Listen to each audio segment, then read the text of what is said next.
Так, доску мы добыли. Теперь посмотрим, куда мы ее поставим. Ошибка номер 3. Веранда. Только сразу скажу, это не упрек. Это просто типовая картина. У меня самой была такая же лет 10 назад. И у 9 из 10. Пластиковый стол, белый, уже желтый от солнца, на нем клеенка с яркими подсолнухами или с арбузами, пластиковые стулья и обязательно телевизор на холодильнике.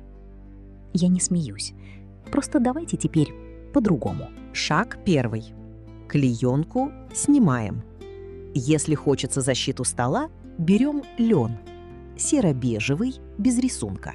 На Озоне отрез 1,5 метра около 1200 рублей. Или просто старую льняную простыню бабушки, если она белая или молочная. Не гладите.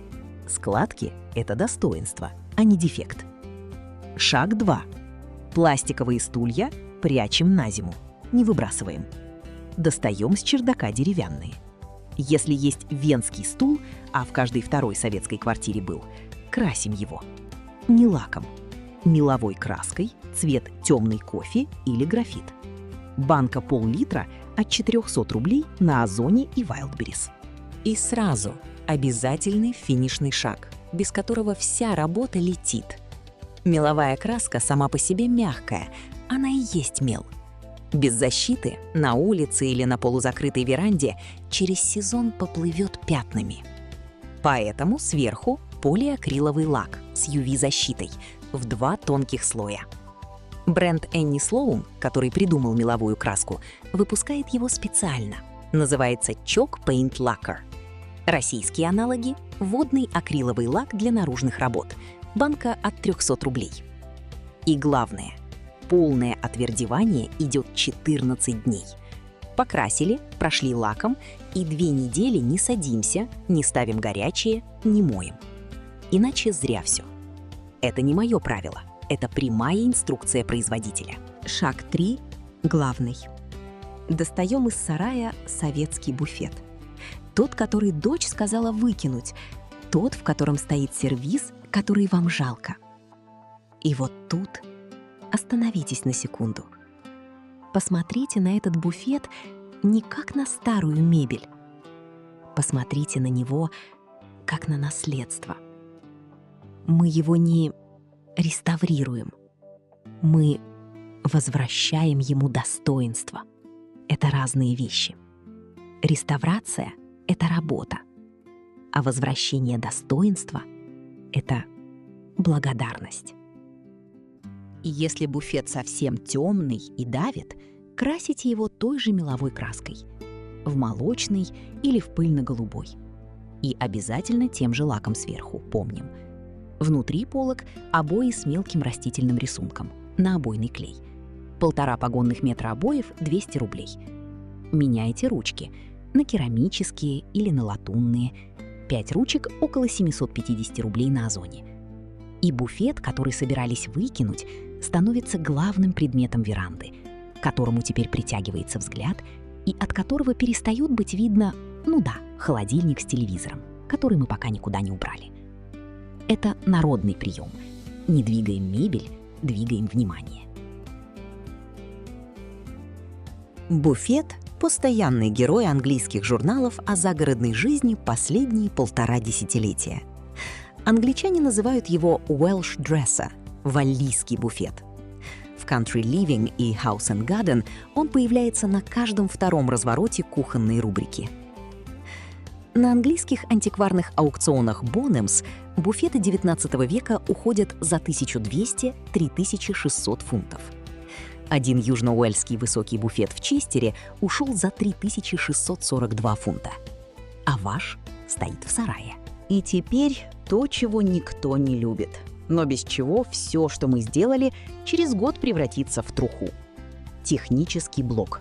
Минута. Терпим. 2 главные дачные боли. Первое – дерево гниет. Второе – плитка отваливается на крыльце. Наша амбарная доска красивая, но это сосна. На улице, под дождем, без защиты, она почернеет.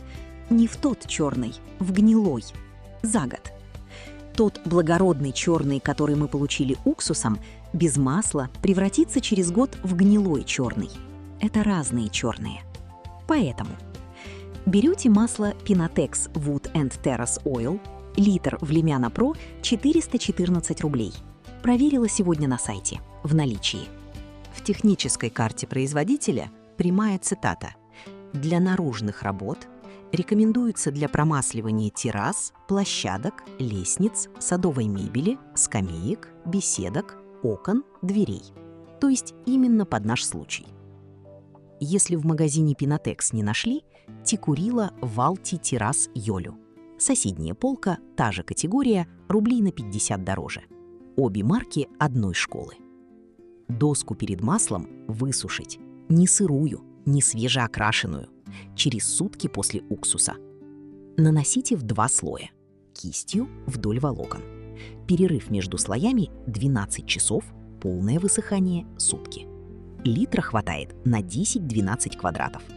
Срок защиты производитель рекомендует обновлять покрытие раз в 1-3 сезона, в зависимости от нагрузки. Теперь плитка. Если у вас муж строитель или просто руки растут как надо, он сам это знает. А если плитку клали наемные мастера или вы сами впервые, 2 буквы и 2 цифры спасают от половины ошибок. F50 и C2. Запомните. F – морозостойкость. Цифра 50 – циклов заморозки-разморозки. Для улицы – минимум.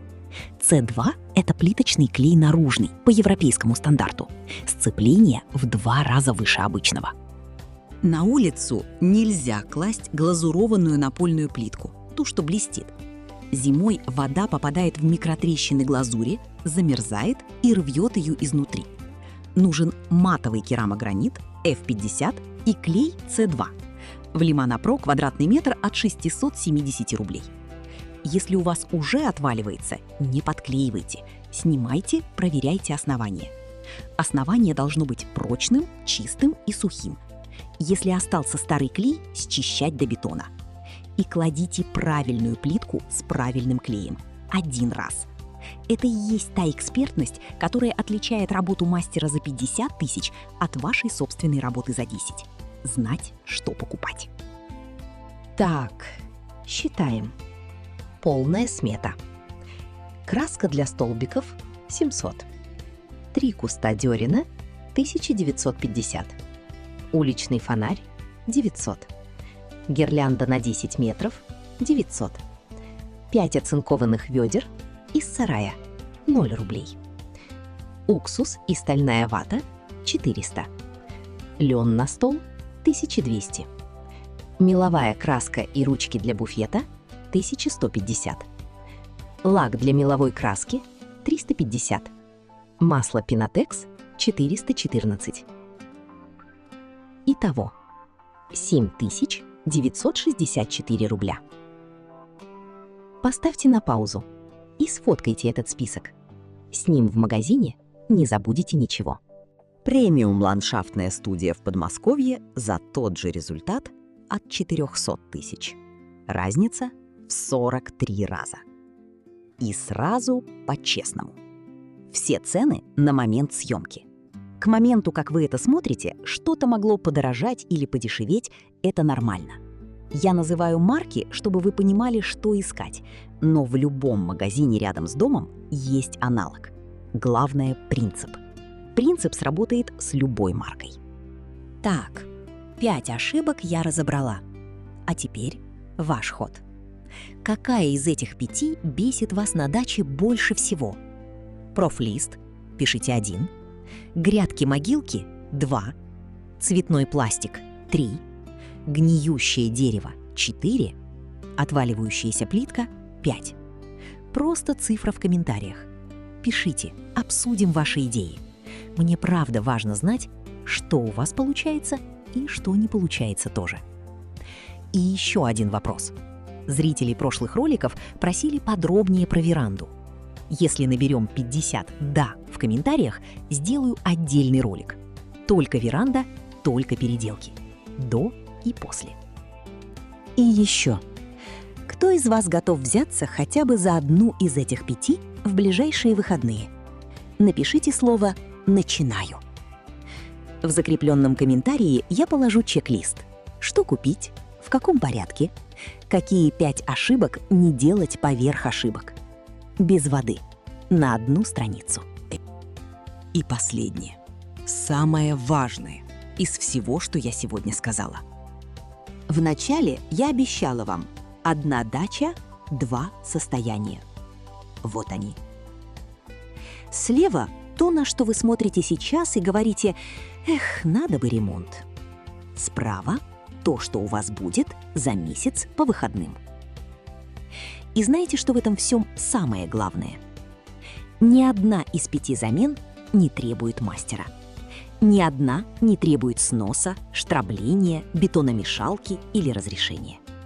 Ни одна не требует больших денег.